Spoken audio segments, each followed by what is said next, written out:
From everybody at Fasterproms, we wanted to wish you guys a wonderful Memorial Day. Hope you can spend some time with the family, do some barbecuing.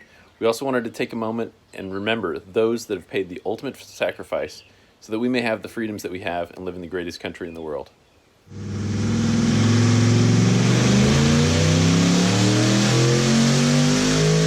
Guys, we wanted to thank you so much for your continued support in helping us grow the Fasterproms team through the purchase of our merchandise. So this month through May 31st, we are giving back to those of you guys by picking 2 people to win HB Tuners MPVI 2s. So check out our store in the link below. Hope you guys enjoy the video. Guys, we're back with our subscriber donated 2003 Crown Victoria, and this thing has been an absolute blast. Now this thing has a forged motor. It has heads and cams. That's 2 because I'm an LS guy and normally we have a cam, but this has 2 of them. It's a 2-valve, 4.6 liter, 281 cubic inch, almost makes 1 horsepower per cubic inch. It's not exactly a monster, but we are working on that, and that is why we're here today. So if you've ever wondered, ever had the inkling, ever wanted to know why do all these cars at the drag strip or all these crazy cars have all their exhausts pulled off, why are they so crazy loud, we're going to try and find that out today. What we're going to do is we're going to baseline our Crown Vic with exactly the way that it is running. So we're going to drop off part of the exhaust, and then we're going to drop off the rest of the exhaust and dyno open headers and see how much power it gains. So what we're starting with here is we have a Mack mid-length header with a Flowmaster high flow cat with an X pipe that goes out to a set of Flowmaster. I believe they're Flowmaster 40s right there. It's about 2.5 inch piping all the way through. So from here, this should be a 3-inch collector, but that's kind of necked down a little bit right there. I have my reservations about these catalytic converters, but I also want to know how restrictive those Flowmasters are. All right, so this car has an incredible drone right now, and I was wondering what we could do with some other exhaust, possibly modify it, make it a little bit, you know, hopefully it'll flow a little bit better, but also have a better sound and a little bit less drone. Now, it's pretty darn cool that this thing came with such a rowdy sounding exhaust. I mean, it has a pretty darn decent sound.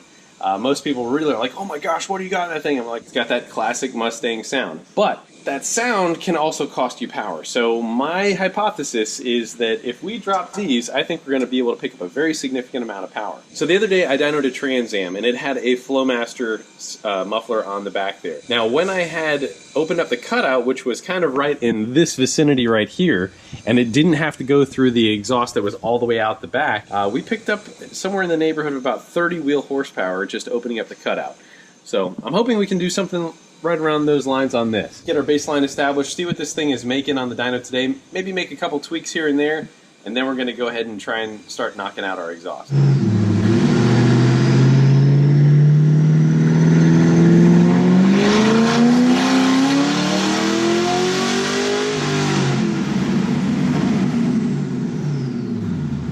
So let's check out our baseline. That was 258 horsepower, exactly as it sits right here, right now. So let's check out the air fuel, see what's going on. Air temperature, it's roughly about 90 degrees. So guys, we were in local to Clearwater, Florida, and it is a little warm and muggy right now. 92 degrees right there. So let's check out what our air fuel was on that run versus our control. Very decent air fuel, kind of middle 12s air fuel mixture right there. Not that bad whatsoever. Really not far off of our baseline, and our baseline before, I believe that was one of the ones that we had kind of cooled down the intake manifold pretty good. All right, so we're going to pull this thing forward and we're going to chop off those mufflers and see what happens.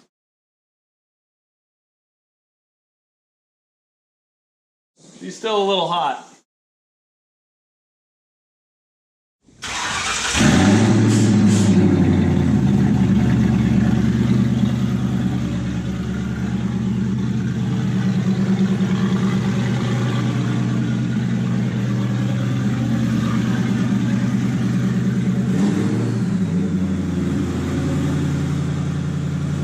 So roughly about 92 decibels at idle.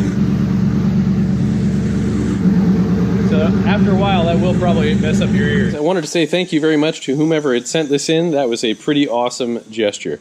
So all sorts of hearing protection definitely needed here. We make a whole lot of noise. So guys, these are my personal favorite right here, the carbon fiber ones. I'm gonna sport these.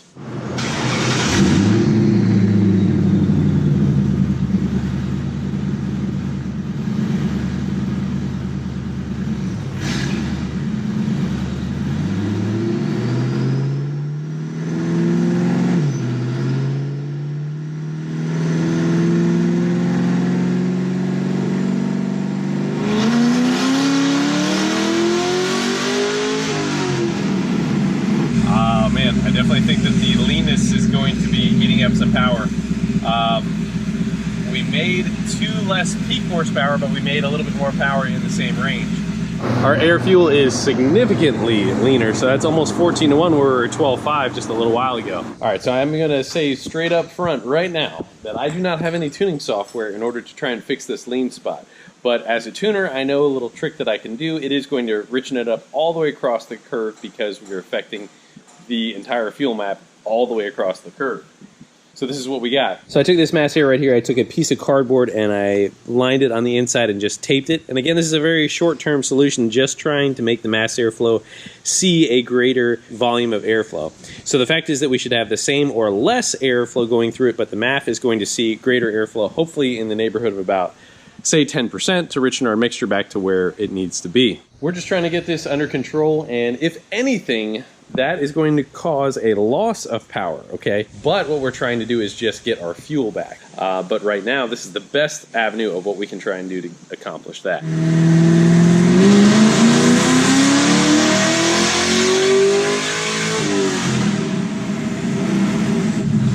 Super, super, super rich. So that went a little bit too far there. All right, so we're gonna have to hunt to get our air fuel mixture correct. So we're gonna maybe cut the difference in half and see what we do with that. All right, so I had that thing completely surrounded, kind of tightening up the velocity of where that was before, and now we are down to basically about 1/3 of the overall circumference. So this should be able to get us the air fuel that we're after.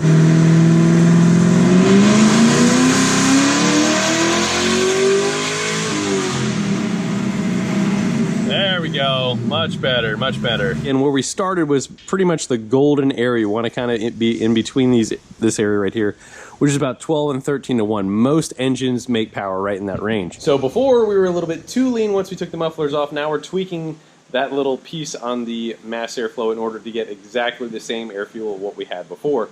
We're trying to control all our variables as much as possible. And again, I wanted to say I don't have the tuning software, but we are working our ways around that as best we can to try and get the same exact air fuel ratio so we can bring you accurate results. So we have our results on our removal of the muffler, and this is kind of along the lines of what I would pretty much kind of expect. So down low in certain areas, we're picking up a very moderate amount of power, not a whole lot. That's like 5 right there. And by about 5,200 RPM, we're about 8. And at our peak, we're looking at just about almost 11 right there. So it's 10.8 right there. Not too darn bad. Our air fuel is right along about the same area that we need to be. So now let's see what happens when we remove the cats. We're going to go open headers. Potentially pick up a little bit more power. We'll find out.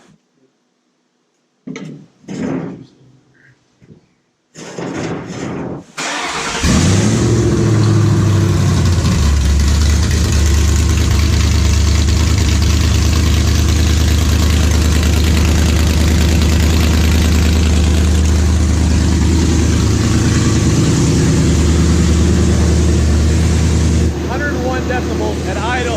Wow, is that loud? Let's make some power!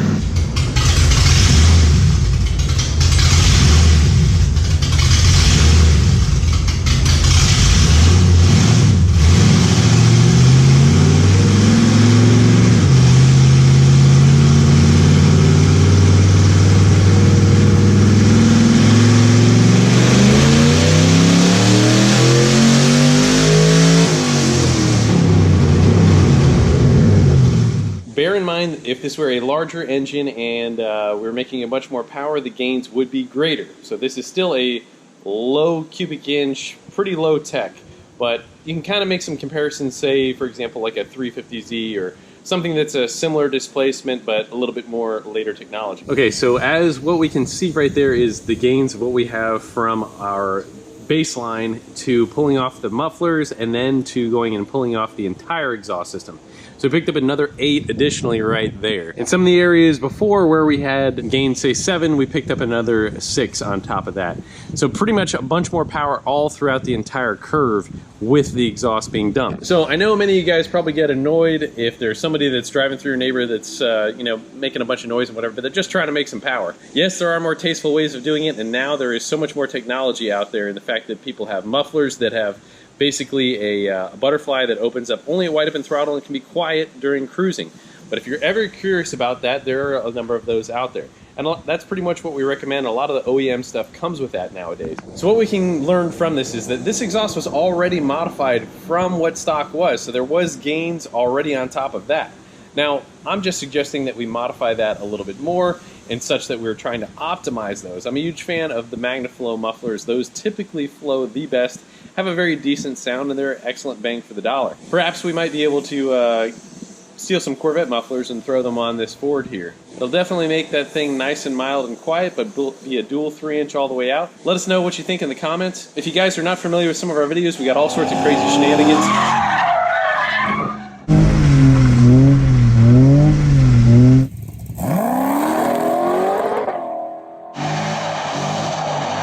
Dyno tests, all sorts of interesting tech bits. So I hope you guys found this interesting. We're going to throw in a little bonus here because we have a dyno and because it's something I've wanted to test for a while. Laz just had this idea. It's a great idea. We're going to do this on another video, but we're going to test it on a different application. So let's find out what taking the belt off is worth. Now what that does is that is driving no accessories. We're not driving the alternator. We're not driving the water pump.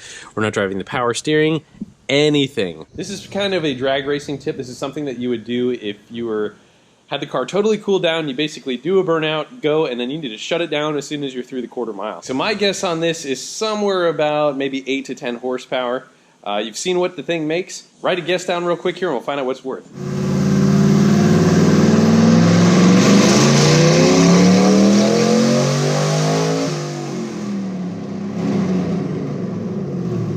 $275. Okay, the air fuel was completely off the map for a good portion of the map. So that means that basically we would have picked up more power had the air fuel ratio been closer to where we had on the previous run. All right, so right there we picked up about 8 horsepower, and on the very, very top end, we've got 10 right about there. So the peak number was not as high. We went from a 271 to 275 right there, but that's pretty interesting how that all lays out. Again, that varies directly with how many accessories you drive. Late model cars don't have power steering pumps anymore. They have electric power steering pumps. Some cars even have electric water pumps, but that's not necessarily the case on all things. Okay, so from all of our playing around from the beginning to the end, unfortunately we can't run the thing without the belt and we can't really run it without the headers, but you could do this in a racing environment. So just for your information, we started with 258 and we ended with almost 278.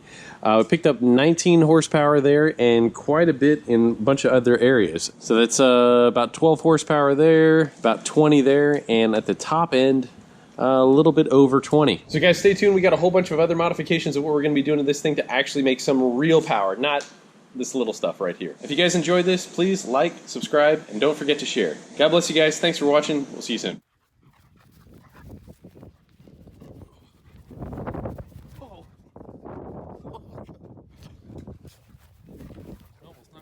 Come here.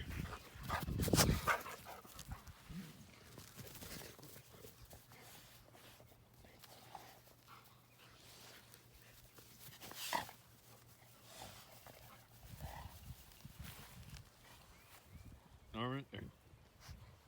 Jericho, you got the ball and the launcher. Here, give me that. Jericho, drop. All right, here we go. You ready, Pete?